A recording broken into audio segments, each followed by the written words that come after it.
Lucentio, this is the appointed day that Catherine and Petruchio should be married. And yet we hear not of our son-in-law. What will be said? What mockery will it be to want the bridegroom when the priest attends to speak the ceremonial rites of marriage? What says Lucentio to this shame of ours? Shame but mine! I must forsooth be forced to give my hand opposed against my heart, and to a mad brain Rudesby, full of spleen who wooed in haste and means to wed at leisure. I told you he was a frantic fool, hiding his bitter jest and blunt behavior, and to be noted for a merry man, he'll woo 1,000. Point the day of marriage, make feast, invite friends, and proclaim the banns, yet never means to wed where he hath wooed. Now must the world point at poor Catherine and say, lo, there is mad Petruchio's wife.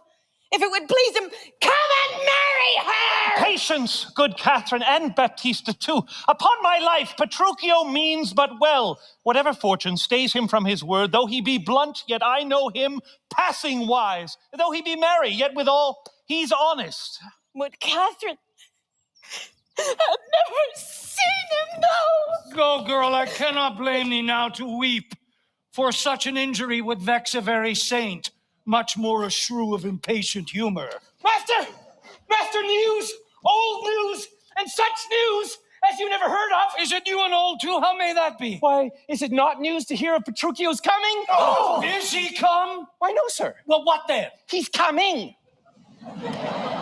When will he be here? When he stands where I am and sees you there.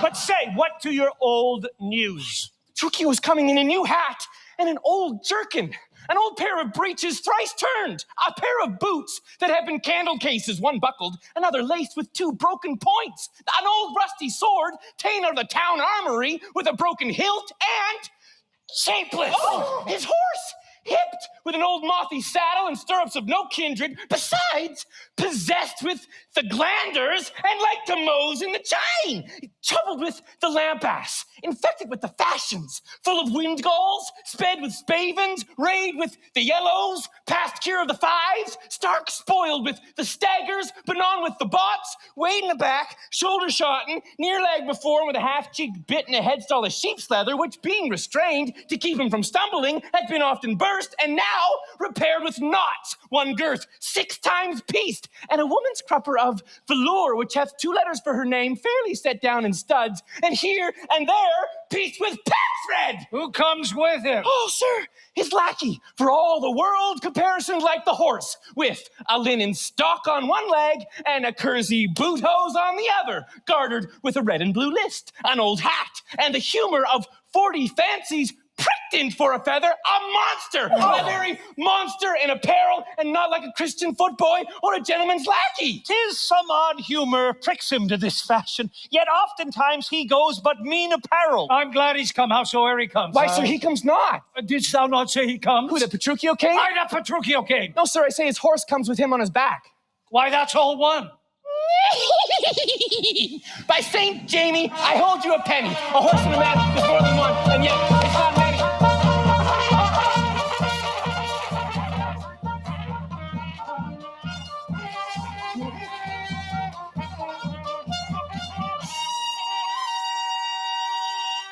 Come, where be these gallants?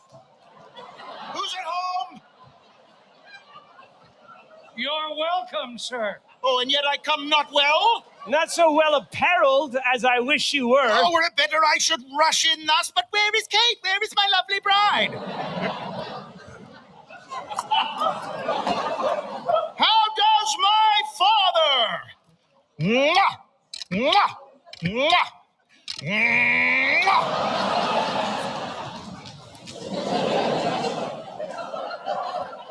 Gentles, methinks you frown. And wherefore gaze this goodly company as if they saw some wondrous monument, some comet or unusual prodigy? Why, sir, you know this is your wedding day. Aye. First we were sad, fearing you would not come. Now sadder that you come so unprovided. Fie, doff this habit. Shame to your estate, an eyesore to our solemn festival. And tell us what occasion of import hath so long detained you from your wife, and brought you hither so unlike yourself. Tedious it were to tell, and harsh to hear. Sufficeth, I am come to keep my word, though in some part enforce it to digress, which at more leisure I will so excuse as you shall be well satisfied withal. But where is Kate? I stay too long from her. The morning wears. 'Tis time we were at church. Seek not your bride in these unreverent robes. Go to my chamber and put on clothes of mine. Not I, believe me. Thus I'll visit her. But thus I trust you will not marry her. Good sooth, even thus. Therefore have done with words. To me she's married, not unto my clothes.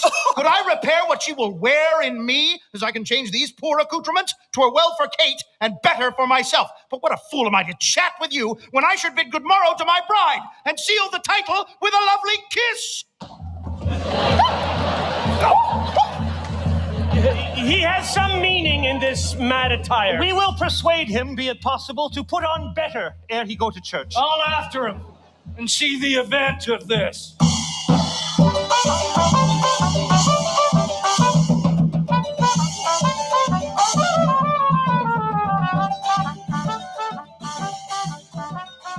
Were it not that my fellow schoolmaster doth watch Bianca's steps so narrowly, 'twere good, methinks, to steal our marriage. Which once performed, let all the world say no. I'll keep mine own in spite of all the world. But, sir, to your love concerneth us to add her father's liking, which to bring to pass, as I before imparted to your worship, I am to get a man. Whate'er he be, it skills not much. We'll fit him to our turn, and he shall be Vincentio of Pisa, and make assurance here in Padua of greater sums than I have promised. So shall you quietly enjoy your hope, and marry sweet Bianca with consent. We'll overreach the graybeard Gremio, the narrow-prying father Minola, the quaint musician Amorous Licio, all for my master's sake, Lucenti! Signor Gremio, came you from the church? As willingly as ere I came from school. And is the bride and bridegroom coming home? A bridegroom, say you? 'Tis a groom indeed, a grumbling groom, and that the girl shall find. Curster than she? Why, 'tis impossible. Why, he's a devil, a very fiend. She's a devil, the devil's dam. She's a lamb, a dove, a fool to him. I'll tell you, Sir Lucentio, when the priest should ask if Catherine should be his wife, aye, by Gog's wounds, quoth he, and swore so loud that all amazed, the priest let fall the book. And as he stooped again to take it up, this mad-brained bridegroom took him such a cuff that down fell priest and book and priest. Now, take them up, quoth he, if any list. What said the wench when he rose up again? Trembled and shook, for why he stamped and swore as if the vicar meant to cozen him. But after many ceremonies done, he calls for wine. A health, quoth he, as if he'd been aboard carousing to his mates after a storm. Quaffed off the muscadel and threw the sops all in the sexton's face. This done, he took the bride about the neck, kissed her lips with such a clamorous smack that at the parting, all the church did echo. And I, seeing this, came hence for very shame, and after me, I know the rout is coming. Such a mad marriage never was before.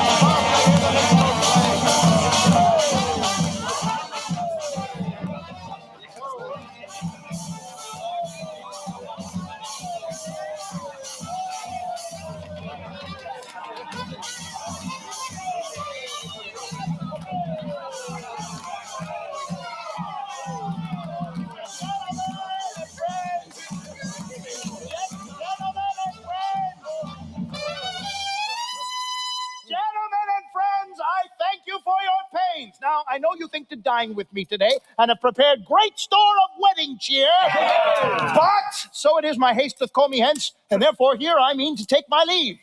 It's possible you will away tonight. No, I must away today, before night come. Make it no wonder. If you knew my business, you would entreat me rather go than stay. And, honest company, I thank you all that have beheld me give away myself to this most patient, sweet, and virtuous wife. Dine with my father, drink a health to me, for I must hence, and farewell to you all. Let us entreat you to stay till after dinner. It may not be. Let me entreat you. It cannot be. Let me entreat you. I am content. Looking forward to the meal. Are you content to stay? I am content you shall entreat me stay, but yet not stay and treat me how you can. Now, if you love me, Stay! Groom me on my horse! I shall they be ready. Neither do it thou canst. I will not go today. No! Nor tomorrow, nor till I please myself. The door is open, sir. There lies your way. You may be jogging whilst your boots are green. For me, I'll not be gone till I please myself. 'Tis like you'll prove a jolly surly groom that take it on you at the first so roundly. Oh, Kate, content thee. Prithee, be not angry. I will be angry. What hast thou to do? Father, be quiet. He shall stay my leisure. Aye, marry, sir, now it begins to work.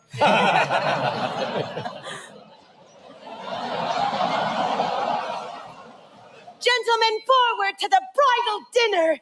I see a woman may be made a fool if she had not a spirit to resist. They shall go forward, Kate, at thy command.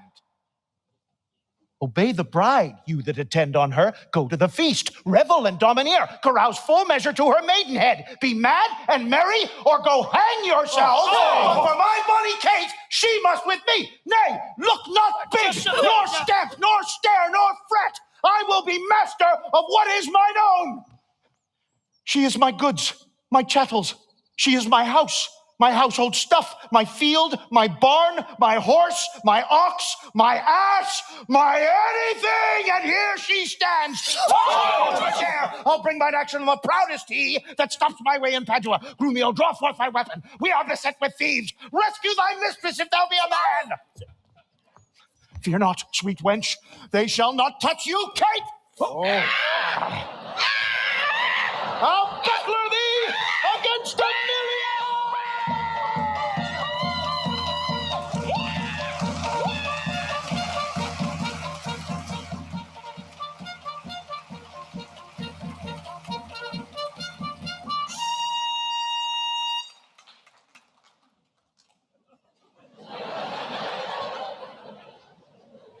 Nay, let them go. A couple of quiet ones. Went they not quickly, I should die with laughing. Of all mad matches, never was the like. Mistress, what's your opinion of your sister? That, being mad herself, she's madly mated.